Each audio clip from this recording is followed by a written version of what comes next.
sommet des Nations Unies sur l'environnement au Kenya, Uhuru Kenyatta s'est exprimé sur la lutte contre la pollution.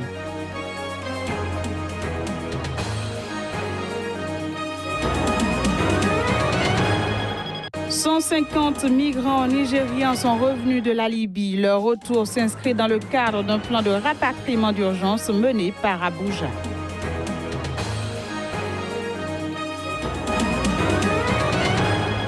Le monde musical est en deuil. Johnny Hallyday, la légende du rock français, a rendu l'âme dans la nuit de mardi à mercredi à l'âge de 74 ans.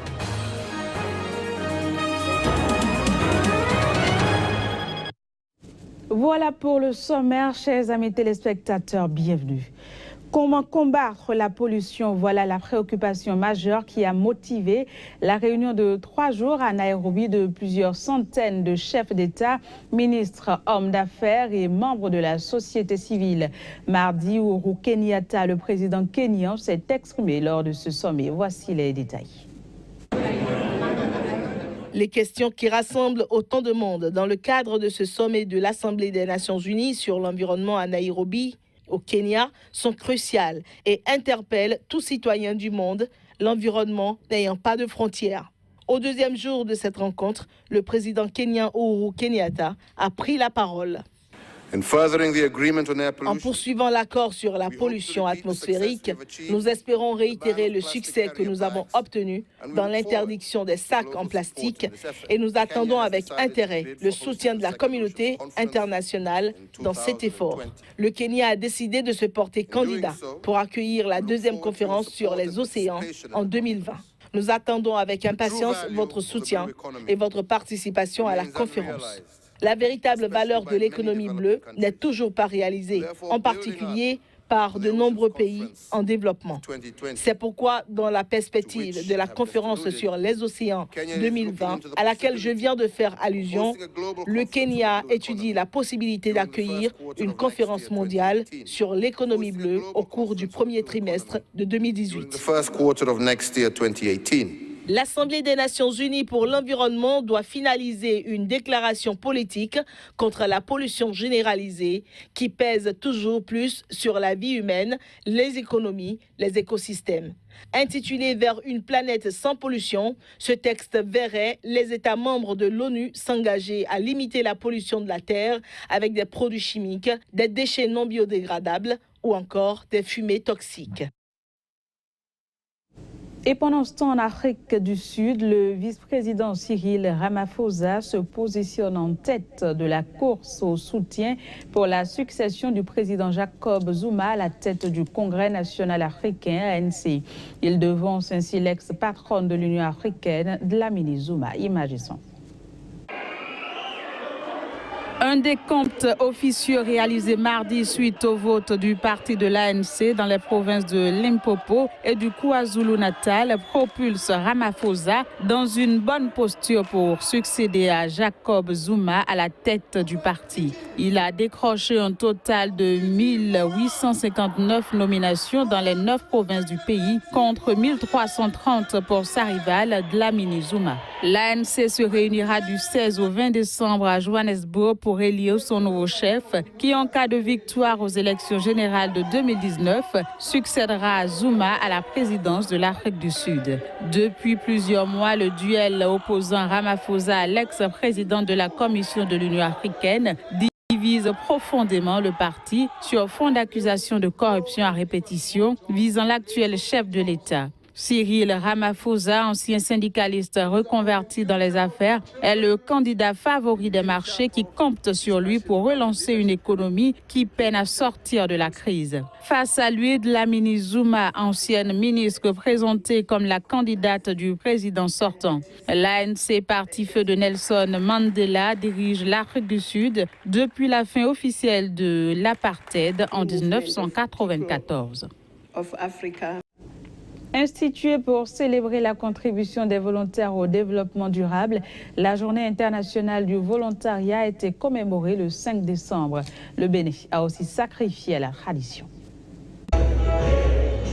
Ils étaient des centaines, les volontaires de plusieurs organisations venus célébrer la journée à eux dédiée. Il était question de faire le point de la situation des volontaires et de leur contribution au maintien de la paix et au développement au Bénin. Le volontariat interpelle notamment la jeunesse qui doit s'y investir davantage pour mieux s'aguerrir, pour affronter la vie.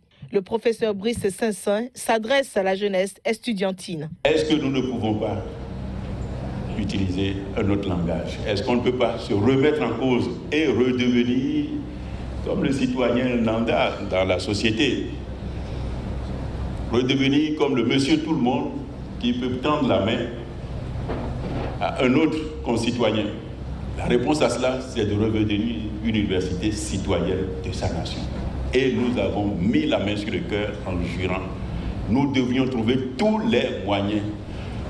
Nous devrions chercher les voies et moyens pour que, avec nos maigres ressources, nous puissions démarrer quelque chose pour accompagner nos étudiants, nos diplômés. Ce qu'on vous demande, c'est de quitter vos villes pour aller dans les campagnes. C'est de quitter, je dirais, nos 4 murs de nos grands amphithéâtres pour vous mettre dans la société.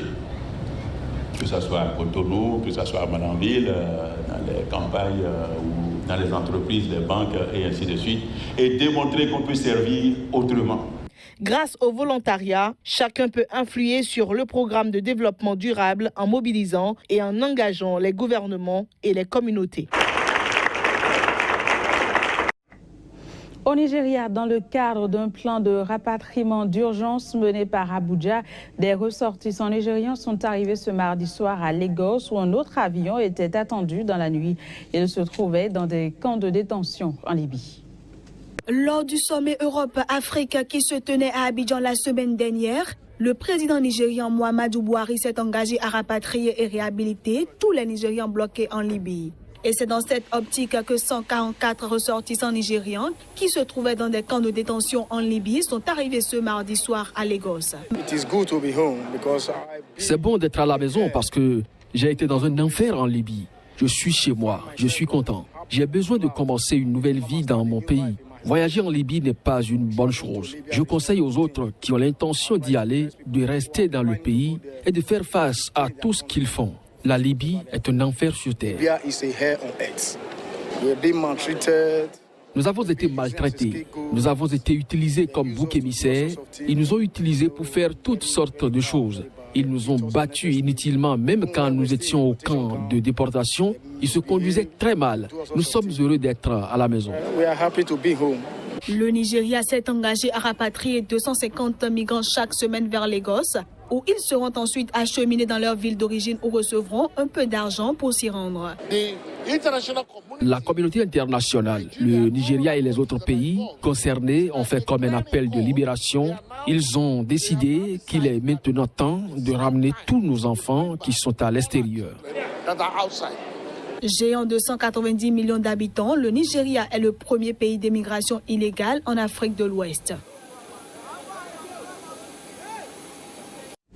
Depuis la dévastation de Porto Rico par l'ouragan Maria en septembre dernier, la Floride voit arriver des centaines de milliers de portoricains désireux de recommencer à zéro une nouvelle vie. Dans le centre de la Floride, Orlando est traditionnellement une terre d'accueil pour ses habitants du territoire américain. Voici le reportage.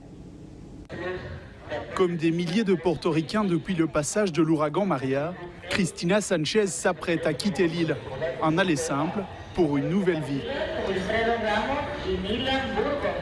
Arrivée à l'aéroport d'Orlando, Cristina est aiguillée par le centre d'accueil prévu par l'État de Floride. Elle fait partie des 27 000 personnes qui ont demandé de l'aide dans ce centre.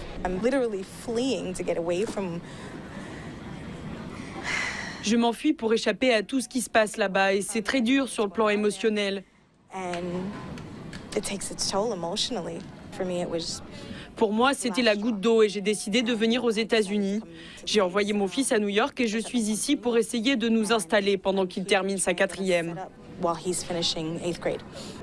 Déborah, elle, est en Floride depuis près de 2 mois avec sa fille. Elle vit dans une chambre d'hôtel payée par l'Agence américaine des situations d'urgence. Mais à leur arrivée, elles ont passé quelques nuits à l'aéroport. Déborah peine à trouver un emploi à temps plein. Alors, en attendant, elle travaille pour une organisation qui lui est venue en aide. Les associations à but non lucratif comme celle-ci aide les Portoricains à trouver des solutions temporaires. Pour sa présidente, l'afflux massif de cette nouvelle population risque de mettre sous pression l'ensemble des services de l'État.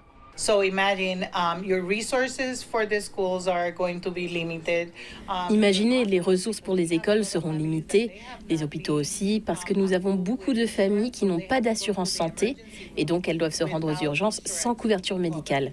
Ça va prendre des ressources de la vie quotidienne de la communauté et nous allons devoir être créatifs. Il n'y a pas d'autre solution. Les aides au logement de Déborah et de Christina prendront fin en janvier. Elles devront alors se débrouiller seules. Et avec les milliers de Portoricains attendus dans les prochains mois, le centre de la Floride pourrait être confronté à une crise du logement. 2 trains sont entrés en collision mardi soir près de Düsseldorf, dans l'ouest de l'Allemagne. Les autorités font état d'au moins 40 personnes blessées. Collision entre 2 trains en Allemagne. Plus de 40 personnes ont été blessées dans l'accident survenu mardi soir près de Düsseldorf. La cause de l'accident reste encore indéterminée. 173 personnes voyageaient à bord du train lorsqu'il est entré en collision avec un train de marchandises à l'arrêt de la compagnie nationale de fret DB Cargo.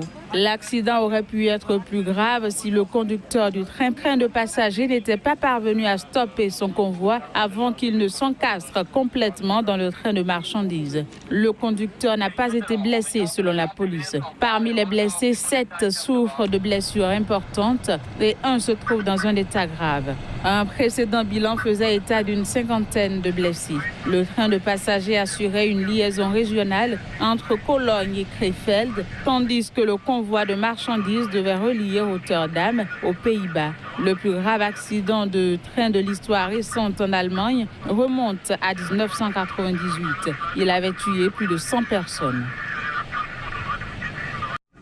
Carnet noir, Johnny Hallyday, la plus grande rock star en France, est décédé dans la nuit de mardi à mercredi à l'âge de 74 ans.